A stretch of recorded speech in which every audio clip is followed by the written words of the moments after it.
Dr. Charles Dansbury, Worcester Insane Asylum. Initial interview with subject 295. Brought on charges by Boston Police Department of murder. On inspection of police report as well as previous illness, suspect audible and visual hallucinations, confabulations, and delusions. Beginning playback.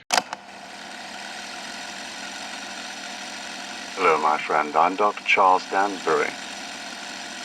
Now, I don't want you to be nervous. I just want you to tell me, in your own words, exactly what happened.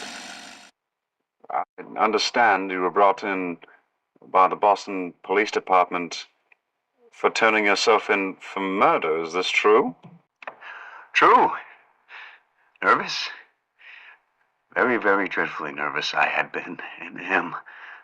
But why will you say that I am mad? The disease had sharpened my senses, not destroyed, not dulled them. Above all was the sense of hearing acute.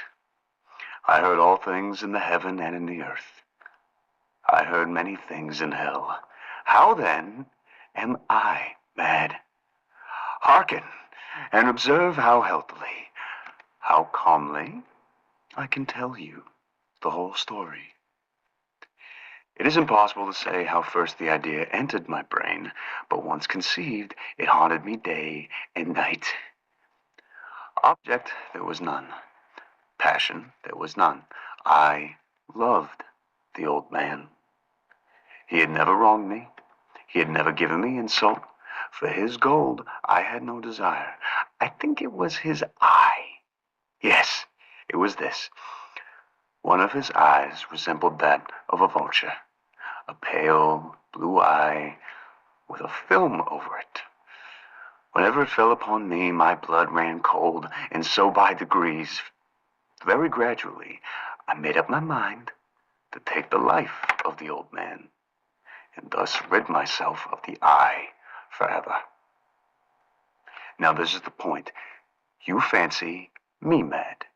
Madmen know nothing. But you should have seen me. You should have seen how wisely I proceeded, with what caution, with what foresight, with what dissimulation I went to work. I was never kinder to the old man than during the whole week before I killed him. And every night about midnight, I turned the latch of his door and opened it. Oh, so gently. And then, when I had made an opening sufficient for my head, I put in a dark lantern, all closed so that no light shone out. And then I thrust in my head. Oh, you would have laughed to see how cunningly I thrust it in. I moved it slowly, very, very slowly, so that I might not disturb the old man's sleep. It took me an hour to place my whole head within the opening so far that I could see him as he lay upon his bed. Would a madman have been so wise as this? And then, when my head was well in the room, I undid the lantern cautiously, oh so cautiously, for the hinges creaked. I undid it just so that a single thin ray fell upon the vulture eye. And this I did for 7 long nights, every night just at midnight. But I found the eye always closed. And so it wasn't possible to do the work, for it was not the old man who vexed me, but his evil eye. And every morning, when the day broke, I went boldly into the chamber and spoke courageously to him, calling him by name in a hearty tone and inquiring how he had passed the night. So you see, he would have been a very profound old man, indeed, to suspect that every night, just at 12, I looked in upon him while he slept. Upon the 8th night, I was more than usually cautious in opening the door. Watch's minute hand moves more quickly than did mine. Never before that night had I felt the extent of my own powers, of my sagacity. I could scarcely contain my feelings of triumph to think that there I was, opening the door little by little, and he not even to dream of secret deeds or thoughts. I fairly chuckled at the idea, and perhaps he heard me, for he moved on the bed suddenly as if startled. Now you may think that I drew back, but no.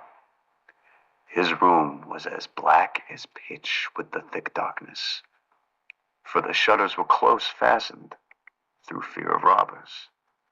And so I knew that he could not see the opening of the door, and I kept pushing it on steadily, steadily. I had my head in and was about to open the lantern when my thumb slipped upon the tin fastening, and the old man sprang up in the bed, crying, "Who's there?" I kept quite still and said nothing. For a whole hour I did not move a muscle, and in the meantime I did not hear him lie down. He was still sitting up in the bed, listening, just as I have done, night after night, hearkening to the death watches in the hall. Presently I heard a slight groan, and I knew it was the groan of mortal terror. It was not a groan of pain or of grief. Oh no, it was the low, stifled sound that arises from the bottom of the soul when overcharged with awe. I knew the sound well. Many a night just at midnight, when all the world slept, it has welled up from my own bosom, deepening with its dreadful echo the terrors that distracted me. I say I knew it well. I knew what the old man felt, and pitied him. Although I chuckled at heart, I knew that he had been lying awake ever since the first slight noise, when he had turned in the bed. His fears had been ever since growing upon him. He had been trying to fancy them causeless, but could not. He had been saying to himself, "It is nothing but the wind in the chimney. It is only a mouse crossing the floor, or it is merely a cricket which has made a single chirp." Yes, he has been trying to comfort himself with these suppositions, but he had found all in vain, all in vain, because death, in approaching him, had stalked with his black shadow before him and enveloped the victim. And it was the mournful influence of the unperceived shadow that caused him to feel, although he never saw nor heard, to feel the presence of my head within the room. When I had waited a long time very patiently, without hearing him lie down, I resolved to open a very, very little crevice in the lantern. So I opened it. You cannot imagine how stealthily, until at length a single dim ray, like the thread of a spider, shot out from the crevice and fell upon the vulture eye. It was open, wide, wide open, and I grew furious as it gazed upon it. It was open, wide, wide open, and I grew furious as I gazed upon it. I saw it with perfect distinctness, all a dull blue, with a hideous veil over it that chilled the very marrow in my bones. But I could see nothing else of the old man's face or person, for I had directed the ray, as if by instinct, precisely upon the damned spot. And now, have I not told you that what you mistake for a madness is but over-acuteness of the senses? Now, I say, there came to my ears a low, dull, quick sound, such as a watch makes when enveloped in cotton. I knew that sound well, too. It was the beating of the old man's heart. It increased my fury, as the beating of a drum stimulates the soldier into courage. But even yet I refrained and kept still. I scarcely breathed. I held the lantern motionless. I tried how steadily I could maintain the ray upon the eye. Meantime, the hellish tattoo of the heart increased. It grew quicker and quicker and louder every instant. The old man's terror must have been extreme. It grew louder, I say louder, every moment. Do you mock me well? I have told you that I am nervous. So I am. And now, at the dead hour of the night, amid the dreadful silence of that old house, so strange a noise as this excited me to uncontrollable terror. Yet for some minutes longer I refrained and stood still. But the beating grew louder, louder. I thought the heart must burst. And now a new anxiety seized me. The sound would be heard by a neighbor. The old man's hour had come. With a loud yell, I threw open the lantern and leapt into the room. He shrieked once only. In an instant, I dragged him to the floor, pulled the heavy bed over him. I then smiled gaily to find the deed so far done. But for many minutes, the heart beat on with a muffled sound. This, however, did not vex me. It would not be heard through the wall. At length, it ceased. The old man was dead. I removed the bed and examined the corpse. Yes, he was stone dead. I placed my hand upon the heart and held it there many minutes. There was no pulsation. He was stone dead. His eye would trouble me no more.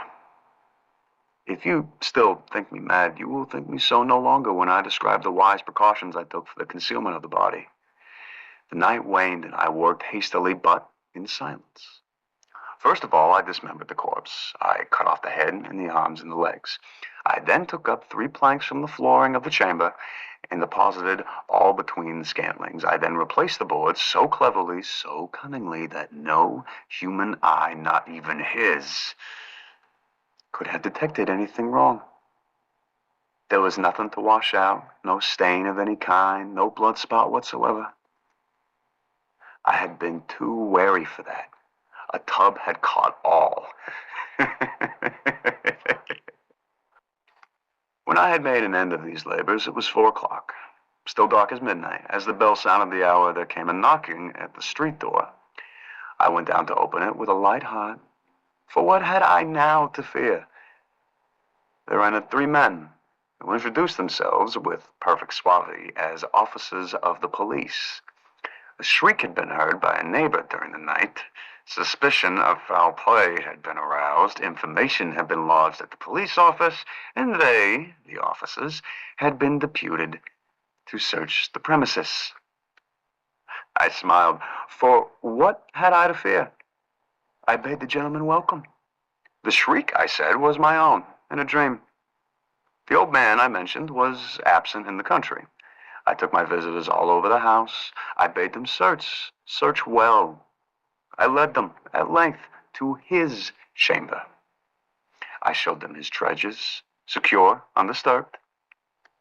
In the enthusiasm of my confidence, I brought chairs into the room and desired them here to rest from their fatigues, while I myself, in the wild audacity of my perfect triumph, placed my own seat upon the very spot beneath which reposed the corpse of the victim.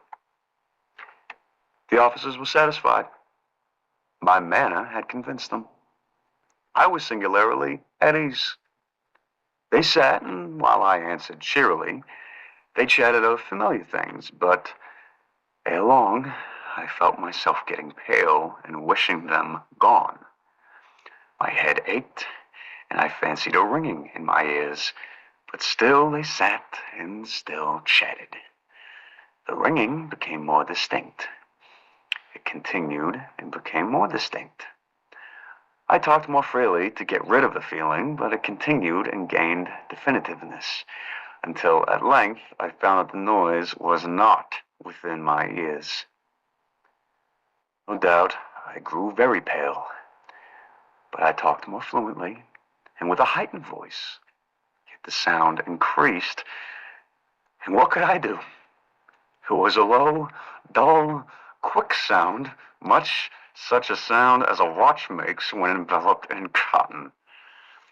I gasped for breath, and yet the officers heard it not. I talked more quickly, more vehemently, but the noise steadily increased. I arose and argued about trifles in a high key and with violent gesticulations, but the noise steadily increased. Why would they not be gone? I paced the floor to and fro with heavy strides as if excited to fury by the observations of the men, but the noise steadily increased. Oh, God, what could I do? I foamed, I raved, I swore, I swung the chair upon which I had been sitting and grated it up on the boards, but the noise arose all over and continually increased. It grew louder, louder, louder, and still the men chatted pleasantly and smiled. Was it possible they heard not? Almighty God, no, no, they heard. They heard, they suspected, they knew. They were making a mockery of my horror. This, I thought, and this I think. But anything was better than this agony. Anything was more tolerable than this derision. I could bear those hypocritical smiles no longer. I felt that I must scream or die. And now, again, hark, louder, louder, louder, louder. Villains, I shrieked. Dissemble no more, I admit the deed. Tear up the planks here, here. It is the beating of his hideous heart.